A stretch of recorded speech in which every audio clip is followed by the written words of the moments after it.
ونصلي ونسلم على سيدنا ومولانا محمد رسوله النبي الأمي الأمين الكريم الرؤوف الرحيم. أما بعد فأعوذ بالله من الشيطان الرجيم. بسم الله الرحمن الرحيم. اعلموا انما الحیاۃ الدنیا لعب ولہو وزینۃ وتفاخر بینکم وتکاثر فی الاموال والاولاد کمثل غیث اعجب الکفار نباتہ ثم یہیج فتراہ مصفرا ثم یکون حطاما وفی الآخرۃ عذاب شدید ومغفرۃ من اللہ ورضوان وما الحیاۃ الدنیا الا متاع الغرور. آمنت باللہ صدق اللہ مولانا العظیم وصدق رسولہ النبی الکریم. ان اللہ وملائکتہ یصلون علی النبی یا ایھا الذین آمنوا صلوا علیہ وسلموا تسلیما. اللہم صل علی سیدنا ومولانا محمد وعلى آلہ وصحبہ وبارک وسلم. مولا صلی وسلم دائما ابدا علی حبیبک خیر الخلق کلہم.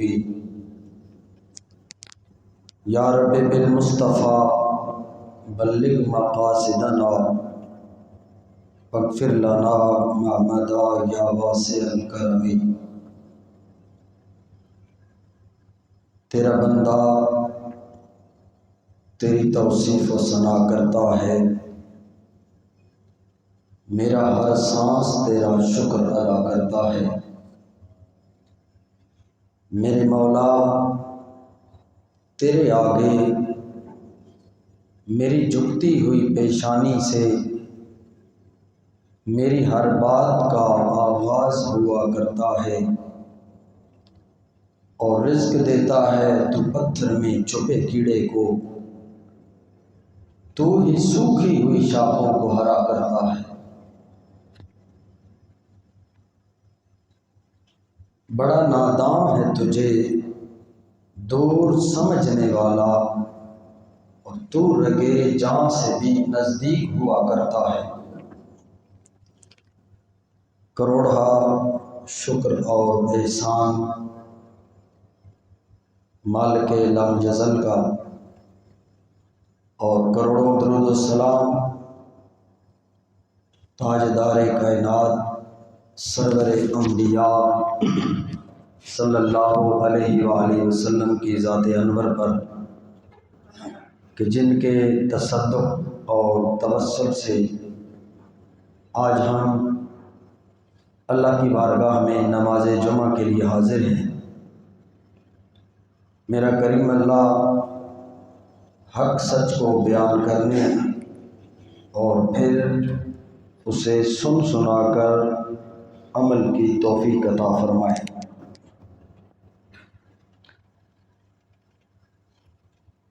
عنوان گفتگو کے لیے قرآن کریم فرقان حمید 27واں پارہ سورہ الحدید اور آیت نمبر ہے 20 آپ کے سامنے تلاوت کی، جس میں اللہ تعالیٰ نے اس آیت کریمہ کی ابتدا جو ہے وہ علم سے کی ہے. اللہ تعالیٰ نے ارشاد فرمایا کہ ساری کائنات کے علوم پڑھنے والوں علوم کے ذریعے پوری دنیا پر چھا جانے والوں اور علم کے ذریعے دنیا میں مرتبے، مقام اور عہدہ کی تلاش کرنے والوں، میں جانتا ہوں کہ تمہیں رزق کے لیے بھی علم کی ضرورت ہے، مال کے لیے بھی علم کی ضرورت ہے، دنیا گزارنے کے لیے تمہیں علم کی ضرورت ہے، اور اللہ جانتا ہے کہ ہم نہ جانے کون کون سے علوم آ گئے ہیں اور رہتی دنیا تک علوم آنے والے بھی ہیں۔ تو علم کی کوئی حد نہیں ہے، کہاں تک جاتا ہے اللہ جانتا ہے، لیکن سارے علوم سے ہٹ کر اللہ نے یہاں پر ایک علم کی طرف توجہ دلائی ہے۔ فرمایا میرے بندے، سائنس کی دنیا میں سورج، چاند اور ستاروں کو مسخر کرنے کی خواہش میں مارا پھرنے والے انسان اور سائنسی ترقی کے لیے، علم حاصل کرنے کے لیے سرگردان عاشق کی طرح پھرنے والے بندے، جان لے ایک علم وہ بھی ہے جس کا اللہ تم سے تقاضا کر رہا ہے۔ اس علم پر بھی توجہ دے، اور وہ علم اللہ فرماتا ہے وہ علم عام نہیں ہے جس کا میں ذکر کرنے والا ہوں۔ اللہ فرماتا ہے وہی علم میں رب کی چاہت ہے، اس علم کا حاصل کرنا رب کا ارادہ ہے، رب کی منشا ہے، اور رب چاہتا ہے کہ میرے بندے تو ساری کائنات کے علوم حاصل کرنے کے ساتھ ساتھ ایک علم اپنی من کی دنیا میں اور اپنی ظاہری دنیا میں یہ بھی بسا جس علم کا تقاضا تجھ سے تیرا رب کر رہا ہے۔ وہ علم کیا ہے جس کی ڈیمانڈ اللہ رب العالمین نے ارشاد فرمایا علم حاصل کر اور جان لے۔ علم کا معنی ہوتا ہے پہچان کرنا اور جان لینا۔ اعلموا انما الحیات الدنیا لعب و لہو، اس کا علم بھی حاصل کر کہ جس کائنات میں تو دل لگائے بیٹھا ہے، جس کائنات میں تو زندگی گزار رہا ہے، اس علم کی طرف بھی تیرا رب چاہتا ہے۔ یہ علم تجھے بتائے گا انما الحیات الدنیا لعب و لہو، یہ دنیا کھیل بھی ہے اور تماشا بھی ہے۔ اس علم پر توجہ دے، تیرے رب کی یہ منشا ہے۔ اللہ فرماتا میں کسی علم سے منع نہیں کرتا، بلکہ قرآن کریم کے اندر میں نے علم کے اتنے موتی بکھیر دیے ہیں، دن ختم ہو سکتے ہیں، سمندروں کی سارے پانی سیاہی بن جائے اور درختوں کے ساری ٹہنیاں قلم بن جائے اور ساری کائنات لکھنے بیٹھ جائے، پھر بھی اس قرآن کے اندر جو اللہ نے علوم بیان کیے ہیں تم ان علوم کا احاطہ نہیں کر سکتے۔ اور اللہ نے فرمایا وہ علم حاصل کرو، دنیا کمانے کے لیے بھی علم حاصل کرو، لیکن اللہ فرماتا ہے ایک علم میری بھی چاہت ہے، وہ کیا ہے؟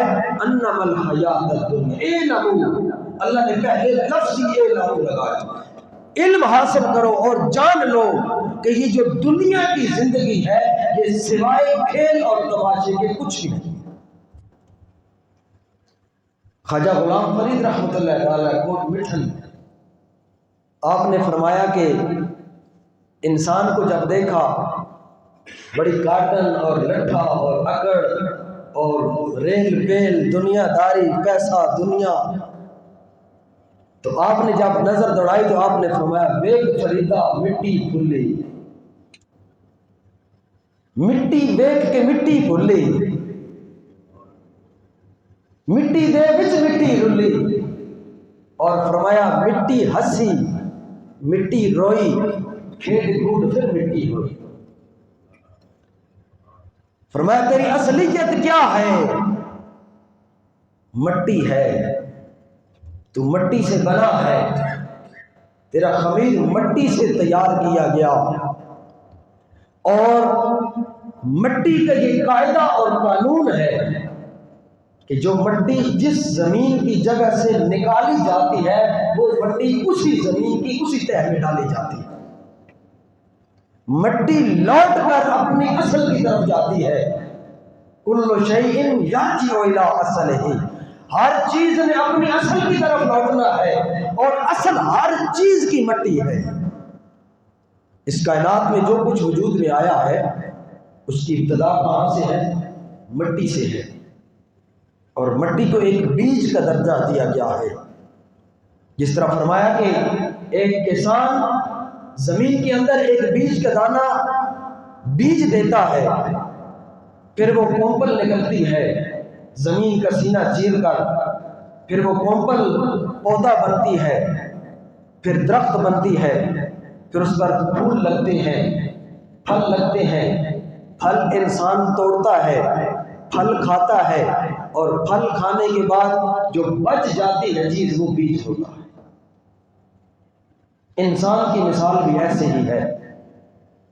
فرمایا ویکھ فریدا مٹی پھلی، مٹی ویکھ کے مٹی پھلی، یہ کائنات ساری اس کی حیثیت مٹی کے سوا کچھ بھی نہیں ہے۔ خواجہ نظام الدین اولیاء محبوب الہی رحمت اللہ تعالی علیہ آپ واز فرما رہے تھے، اور مریدین کی بہت بڑی جماعت تھی، مریدوں کو فیض مل رہا ہے چشمہ ولایت سے، اور اللہ کی معرفت اور حکمت کے چشمے پھوٹ رہے ہیں، اور ویران کھیتیاں آباد ہو رہی ہیں، اس چشمے سے فیض یاب ہو رہی ہے۔ وقفہ ہوا ظہر کی نماز کا، تو وقفے میں اعلان ہوا کہ کھانا بھی کھایا جائے اور نماز بھی پڑھی جائے، اس کے بعد پھر اگلی نشست ہوگی، کچھ قال کی باتیں ہوں گی، کچھ حال کی باتیں ہوں گی۔ تو سارے یارانہ طریقت بیٹھے ہوئے تھے، ایک ان میں کوئی خشک میری طرح کا بھی ہوگا، تو جب نکلے تو اس دور میں واش روم کا زمانہ نہیں تھا، باہر کھیتوں میں لوگ لوٹے پکڑ کر جاتے تھے پانی لے کر، تو ایک مرید تھا، اس نے لوٹا پکڑا اور باہر کھیتوں کی طرف چلا گیا۔ کافی دور جب نکلا تو آگے کیا دیکھتا کہ ایک ڈیرا ہے، کھیتوں کے ساتھ ایک گھر بنا ہوا ہے، کچا مکان ہے، اور اس کے ساتھ بہت سارے گھنے چھاؤں والے درخت ہیں، اور ان گھنے چھاؤں والی درختوں کے نیچے ان کی چھاؤں میں کچھ بھینسیں بدی ہوئی ہیں، بڑی موٹی تازی بھینسیں ہیں، اور بڑی خوبصورت بھینسیں بدی ہیں، اور بھینسیں دیکھ کر ہی وہ حیرت میں آ گیا کہ اتنی خوبصورت اور اتنی موٹی تازی بھینسیں۔ اسی حیرانگی میں تھا کہ نظر ان بھینسوں کی جو کلے ٹھکے ہوئے تھے زمین میں ان کلوں پر پڑی، تو حیرت زدہ ہو گیا کہ وہ کلے سونے کے بنے ہوئے تھے، جتنی بھینسیں تھی سب کے کلے سونے کے بنے ہوئے۔ حیران ہو گیا، وضو بھول گیا، لوٹا بھول گیا، انتظار کرنے لگا کہ اب کوئی آئے اور اس سے میں پوچھوں کہ کیا ہے۔ تھوڑا وقت گزرا، ایک شخص آیا، اس سے پوچھا یہ بھینسیں کس کی ہیں، اور اتنی موٹی؟ انہوں نے کہا کہ موٹی اس لیے ہے کہ جو ہمارے پاس کھیتی ہے، ہریالی ہے، پانی ہے، خوشحالی ہے، اس وجہ سے موٹی ہے۔ اور پوچھے کہ ہیں کس کی؟ تو جب اس نے بتایا تو تڑپ گیا، اس نے کہا یہ نظام الدین محبوب الہی کی بھینسیں ہیں۔ وہ کہنے لگا کہ عجیب بات ہے، واز میں بات کچھ اور تھی، دنیا سے بے رغبتی تھی، اللہ کی یاد تھی، اللہ کی باتیں ہیں، اور اندر سے جب باہر آیا ہوں تو عجیب حالت ہے کہ بیسوں کے قلعے بھی سونے کے ہیں.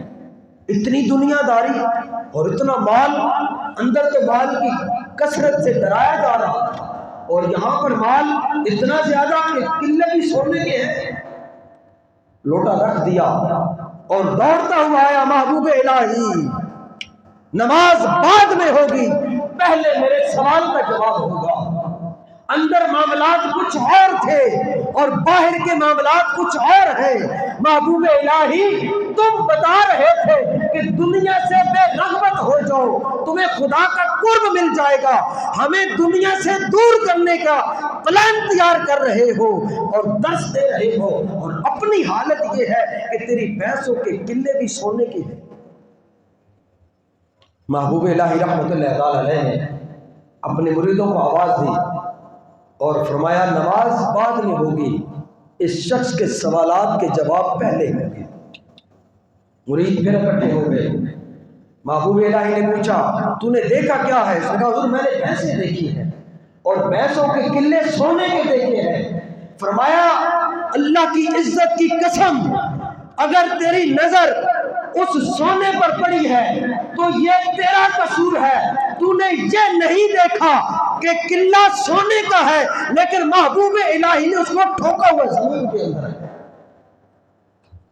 عام بندے میں اور مصطفیٰ کے غلام میں فرق یہ ہے کہ ہر کوئی بندہ سونے کا قلعہ اپنے دل میں ٹھوکتا ہے، اور یہ محبوب الہی ہے، اس نے سونے کو جگہ اپنے دل میں نہیں دی، اس نے سونے کو جگہ اپنے قدموں میں دی ہے. کیا فرمایا؟ ویک فریدا مٹی پھلی، مٹی ویک کے مٹی پھلی، مٹی دے وچ مٹی رلی. اور فرمایا مٹی ہنسی مٹی روئی، کھیڈ کود پھر مٹی ہوئی. خواجہ غلام فرید نے فرمایا انسان تو دنیا میں آیا، دنیا میں آنے کے بعد کہیں سے تجھے سکھوں کی خوشبو آئی، کہیں سے تجھے دکھوں نے ستایا. کبھی میں نے تجھے مال کا اضافہ کر دیا اور ادھر سے مال کا اضافہ کیا، ادھر سے اولاد میں کمی کر دی، ادھر اولاد کی کثرت کر دی، ادھر مال میں کمی کر دی. ادھر میں نے تجھے خوشیاں عطا کی، ادھر غم دیے. ادھر تو خوشحال تھا، رزق تھا، مال تھا، اولاد تھی، گھر تھا، کاروبار تھی، جاہ منصب تھا. ایک طرف دوسری طرف پریشانی تھی، بیماری تھی. تو نے جب خوشی کو دیکھا تو تو نے کہا اس میں ساری زندگی رہنا ہے، میں نے خوشحال رہنا ہے. اگر تو نے غمی کو دیکھا، کمی کجی اور بیماری کو دیکھا، تو تو نے سمجھ لیا میں ساری زندگی بیماری میں ہی گزاروں گا. فرمایا نہیں، مٹی ہنسی مٹی روئی. اگر تو دنیا میں آ کے ہنس رہا ہے تو یہ بھی تیرا کھیل تماشا ہے، اس دنیا میں آ کر اگر تو رو رہا ہے تو یہ بھی کھیل تماشا ہے. اصل تیری مٹی ہے جس کے اندر تو نے جانا ہے.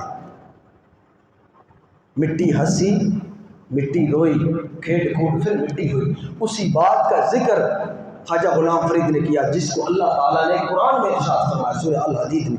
اللہ نے فرمایا اے نمو جان لو انما الحیات الدنیا لعب و لہو، یہ دنیا کی کھیتی اور یہ دنیا سوائے کھیل تماشے کے اور کچھ نہیں. اور پھر آگے اللہ تعالیٰ نے ارشاد فرمایا وَزِینَةٌ وَتَفَاخُرٌ بَیْنَهُمْ، اور یہ دنیا کی زندگی جو ہے یہ ظاہری بود و باش اور ظاہری زیب و زینت اور ایک دوسرے سے دنیا میں بڑھ چڑھ کر آگے سبقت لے جانے کے سوا کچھ نہیں. پھر آگے اللہ نے ایک مثال دی. اللہ نے ہر چیز کو قرآن کریم میں مثالوں کے ساتھ واضح فرمایا. اور اللہ تعالیٰ نے فرمایا دنیا کی زندگی کو کھیل تماشا سمجھ، اور جو تیرے پاس زیب و زینت ہے وقتی طور پر، تیرے پاس سکھ ہے، تیرے پاس مال و دولت کی کثرت ہے، اولاد کی کثرت ہے، جاہ و منصب کی کثرت ہے ایک طرف، اور دوسری طرف ایک طرف تو نے اس میں دوڑ لگائی ہوئی ہے، دوسری طرف تجھے بیماری ہے، تجھے دکھ ہے، تجھے پریشانیاں ہیں.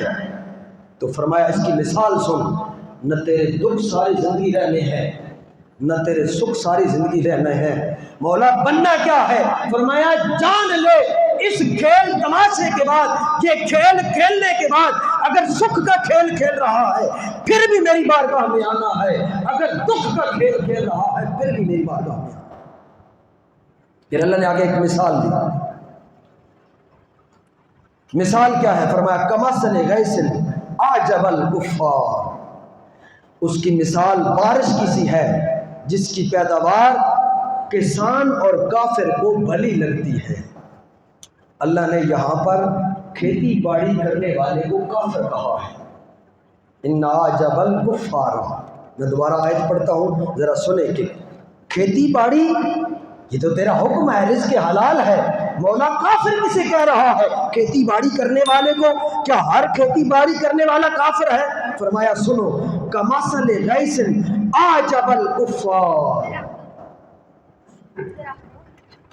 کافر اسے کہا۔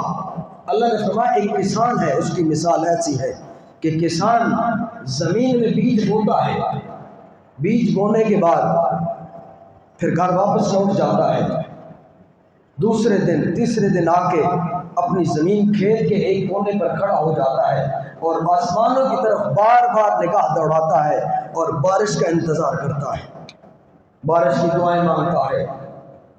فرمایا اس کسان کو کافر اس لیے کہا کہ اب وہ کہتا ہے اب بارش ہوگی تو فصل اچھی ہوگی، بارش ہوگی تو کھیت اچھا ہوگا، بارش اچھی ہوگی تو سال اچھا ہوگا۔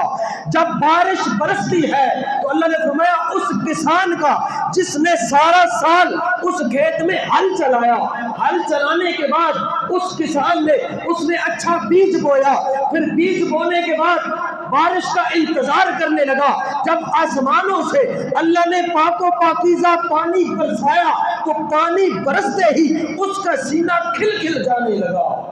اللہ نے فرمایا اعجب الکفار، وہ ہے کافر۔ مولا کس لیے کہا؟ اس لیے کافر ہے وہ منکر ہے رب کا۔ مولا رزق حلال کمانے والا ہے، فرمایا ہاں جانتا ہوں، رزق حلال کے لیے اس نے حلال کے پیسوں سے زمین خریدی ہے، حلال کے پیسوں سے بیج خریدا ہے، حلال وقت میں اس نے ہل چلایا ہے، لیکن اس کی توجہ صرف بیج پر تھی اور بیج کے بعد پھر پانی پر توجہ تھی۔ کہا وہ کافر اس لیے ہے کہ وہ پانی کے انتظار میں اپنا وقت اپنے سینہ چوڑا کرتا رہا۔ اے بندے غور کر اس وقت کو دیکھ جب تو ماں کے پیٹ میں تھا تو تیرے ماں کے پیٹ میں کون سی بارش برسی تھی؟ تیری کھیتیاں آباد ہوئی تھی۔ تیری ماں کے پیٹ کے اندر کون سی کھیتی اگی تھی جس کو دیکھ کر تیرا دل باغ باغ ہوا تھا؟ اگر ماں کے پیٹ کے اندر تجھ کو رزق تیرے رب نے دیا ہے تو بندے آج بارش پر توجہ کیوں کرتا ہے؟ بارش کے انتظار میں اپنے رب سے دور کیوں ہوتا ہے؟ اس بارش کے برسنے نے، اس کھیتی نے، لہلہاتی کھیتی نے تجھے تیرے رب سے دور کر دیا ہے، تیری توجہ فقط بارش پر تھی۔ پھر اللہ تعالیٰ نے آگے ارشاد فرمایا، اگلی بات اس سے بھی بڑی لطیف ہے۔ اللہ تعالیٰ نے ارشاد فرمایا نباتہ ثم یہیج فترہ مصفرا، اللہ نے فرمایا میرے بندے ذرا غور کر اس کھیتی کی طرف، اس زمین کی طرف جس میں تو نے بیج بویا، بیج بونے کے بعد پھر تو نے بارش کا انتظار کیا، پھر بارش اللہ نے برسائی، تیری کھیتی میں ہریالی آ گئی، پھر وقت گزرتا گیا، کھیتی کو دیکھ دیکھ کر تیرا دل باغ باغ ہوتا گیا، تیرا دل خوش ہوتا گیا، تیرا دل باغ باغ ہوتا گیا، کھیتی سب سے پیلی ہونی شروع ہو گئی، یلو ہونی شروع ہو گئی، زرد ہونی شروع ہو گئی۔ ایک وقت آیا تو نے اس کھیتی کو کاٹا، کھیتی کو کاٹنے کے بعد اللہ قرآن میں فرما رہا ہے کھیتی کا بھوسا تو نے الگ کر دیا، دانہ گندم کا الگ کر دیا، بھوسا تیرے جانور کے پیٹ میں چلا گیا، دانہ تیرے پیٹ میں چلا گیا۔ اے کھیتی پر توقع کرنے والے، اور کھیتی کو ہی سب کچھ اور بارش کو ہی سب کچھ سمجھنے والے کافر، ذرا یہ تو دیکھ اس کھیت کا انجام کیا ہوا۔ کل جسے تو رزق سمجھ رہا تھا آج تیرے جانور کے پیٹ میں گیا، پیشاب بن کر باہر نکلا۔ وہ پاک و پاکیزہ دانہ تیرے پیٹ کے اندر گیا، پیشاب بن کر نکل گیا۔ آج تو اسے کھیت کہنے کے لیے بھی تیار نہیں ہے، آج اسے رزق دینے کے لیے کہنے کے لیے بھی تیار نہیں ہے۔ اللہ نے فرمایا جس طریقے سے اس کی زندگی ایک بیج کے دانے کی زندگی ایسی تھی، لہب و لہب، کھیل تماشا تھی، جو کچھ تو نے آنکھوں سے دیکھا بیج زمین میں بویا وہ بھی کھیل تماشا تھا، جب گوپل نکلی وہ بھی کھیل تماشا تھا، جب کھیتی برسی آبانی برسا وہ بھی کھیل تماشا تھا۔ اللہ نے فرمایا یہ سارا کھیل تماشا تیرے سامنے تھا، اس کا انجام کیا ہوا؟ دانا جہاں سے آیا تھا پھر اسی مٹی میں مل گیا۔ بابا بلے شاہ رحمۃ اللہ تعالی علیہ نے اس لیے فرمایا تھا کہ اس کھیتی سے عبرت حاصل کر، کت لینی کچھ کتا لینی، تو اپنا داج بنا لینی۔ بابا بلے شاہ رحمۃ اللہ تعالی نے فرمایا کہ سمجھدار بیٹی وہ ہوتی ہے جو میکے گھر میں رہ کر اپنا جہیز خود تیار کر لیتی ہے۔ تو صدا نہ پہ کے رہنا ہے، بابا بلے شاہ نے کیا فرمایا؟ تو صدا نہ پہ کے رہنا ہے، نہ پاس امڑی دے بہنا ہے، نہ صدا تیرا میکے ہوگے، نہ صدا تیری ماں رہے گی، نہ صدا تیرا باپ رہے گا، نہ صدا تو امڑی کے پاس بیٹھی رہے گی۔ قط لینی کچھ قطع لینی، آج وقت ہے، آج تیرے پاس چرخہ بھی ہے، آج تیرے پاس اس کو کاٹنے کے لیے سوت بھی ہے، آج وقت ہے، آج اچھا بیج بو لے، آج اپنا جہیز بنا لے۔ قط لینی کچھ قطع لینی، تو اپنا داج بنا لینی، تو صدا نہ پہ کے رہنا ہی، نہ پاس امڑی دے بہنا ہی، بس پہنے سس ننار پڑے۔ اللہ اکبر۔ یہ جو بزرگ ہوتے ہیں قرآن کی آیات کے ترجمے اپنے اشعار میں کرتے ہیں، یہ قرآن کا ترجمہ قرآن کی زبان میں بلے شاہ فرما رہے ہیں۔ بلے شاہ تیرا وہ ٹوٹا ہوا رشتہ، تیرے رب کے ساتھ جو تعلق ٹوٹ چکا ہے، کمزور پڑ چکا ہے، اس کمزور تعلق کو جوڑنے کے لیے رب کے ساتھ فرما رہے ہیں بس پیڑے سس نے نہ ٹکڑے۔ جب تو جائے گی نیکا گھر چھوڑ کے ساس کے گھر جائے گی، ایک طرف ساس کھڑی ہوگی، دوسری طرف نند کھڑی ہوگی۔ ساس پوچھے گی کیا لے کے آئی ہے، نند پوچھے گی کیا سیکھ کے آئی ہے، روٹی بنانی بھی سیکھ لے، جہیز اپنا خود تیار کر لے۔ دو نکیرین ایک اس طرف کھڑا ہوگا ایک اس طرف کھڑا ہوگا، بتا کیا کما کر آیا ہے، بتا کیا کیا لے کر آیا ہے، بتا کیا سیکھ کر آیا ہے۔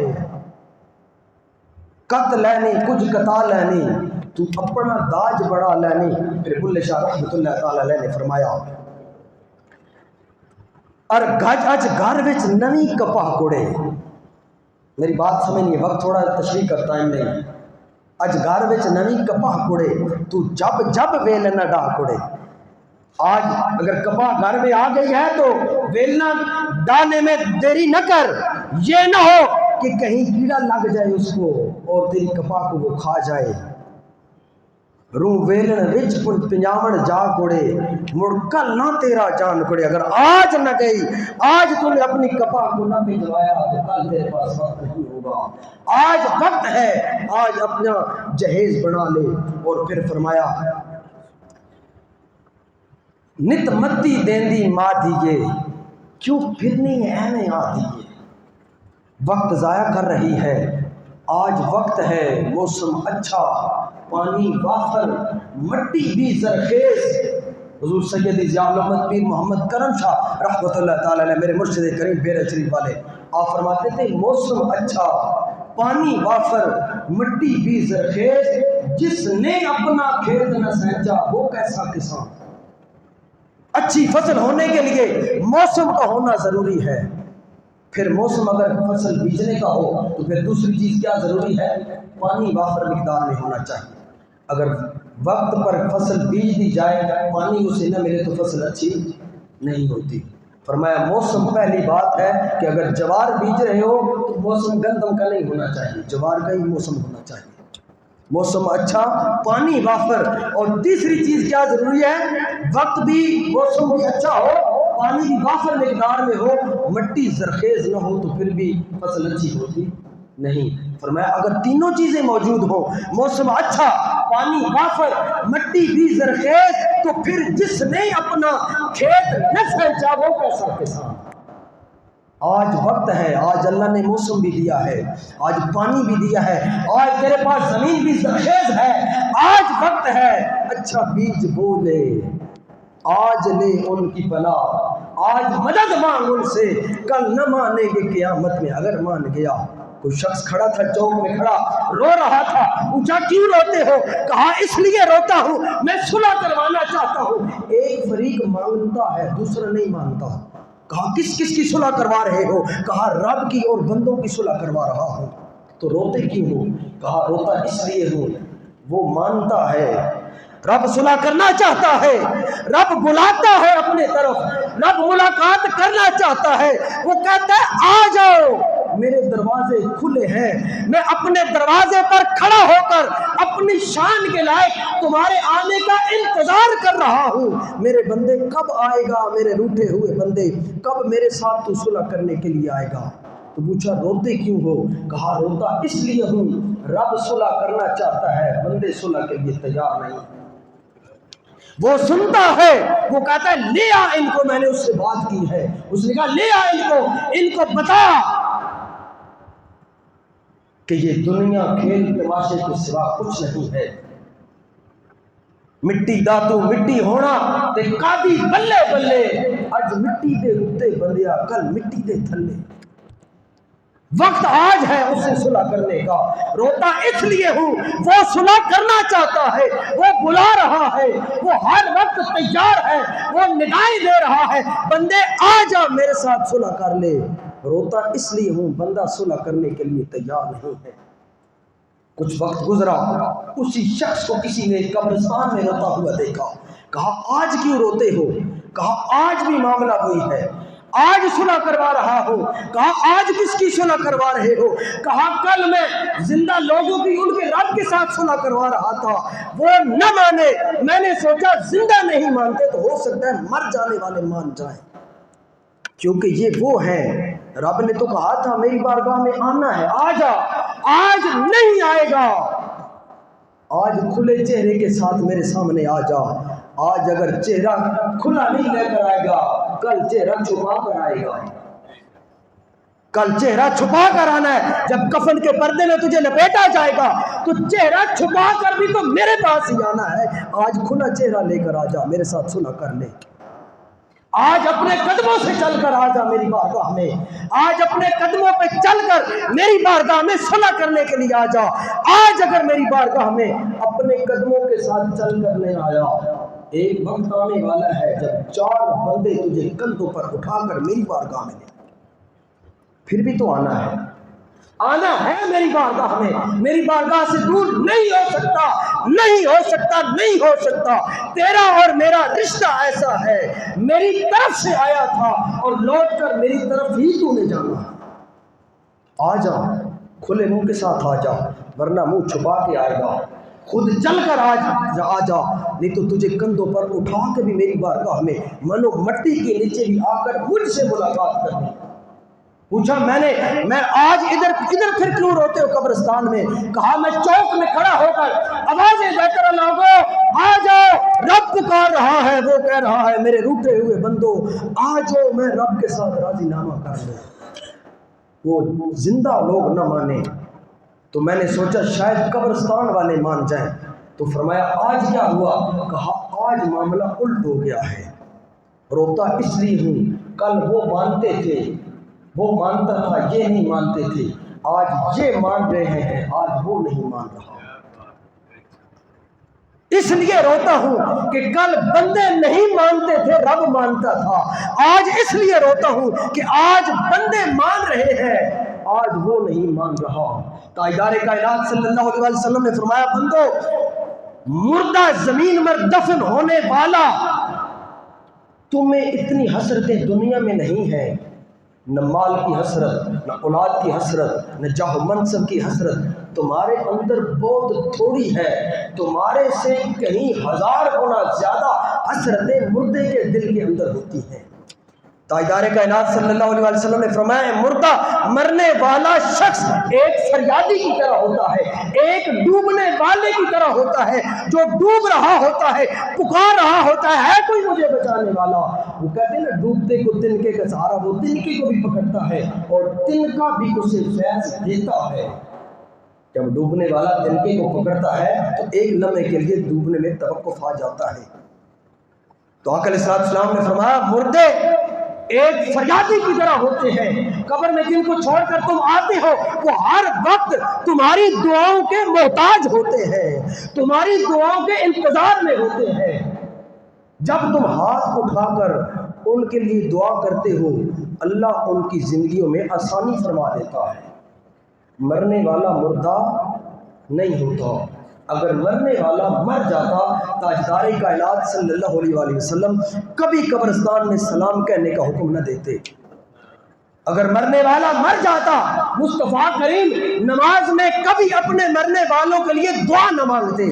اگر مرنے والا مر جاتا انبیاء اپنے والدین کے لیے کبھی دعائیں مغفرت نہ کرتے۔ کون کہتا ہے کہ موت آئی تو میں مر جاؤں گا، میں تو دریا ہوں سمندر میں اتر جاؤں گا۔ تو بجائے اس کے کہ اس وقت ہم فریاد کریں، پھر تاجدار کائنات صلی اللہ علیہ وآلہ وسلم نے فرمایا جب قبر پھر پھٹے گی تو اس طرح قبر سے لوگ نکلیں گے جس طرح ماں کے پیٹ سے بچہ آتا ہے، ننگے سر اور ننگے بدن ساری کائنات نکلیں گے۔ مصطفیٰ کریم صلی اللہ علیہ وآلہ وسلم آخری بات آقا علیہ السلام نے فرمایا جب قبریں پھٹیں گی سب سے پہلے اللہ اپنی چاہت اور اپنی محبت کا لباس حضرت ابراہیم علیہ السلام کو پہنایا جائے گا، کیونکہ ابراہیم علیہ السلام کو جب آگ میں ڈالا گیا تھا تو ننگے وجود کے ساتھ ڈالا گیا تھا۔ تاجدار کائنات صلی اللہ علیہ وآلہ وسلم نے فرمایا میرا رب میرے دادا ابراہیم کو سب سے پہلے اپنی رحمت کا لباس پہنائے گا۔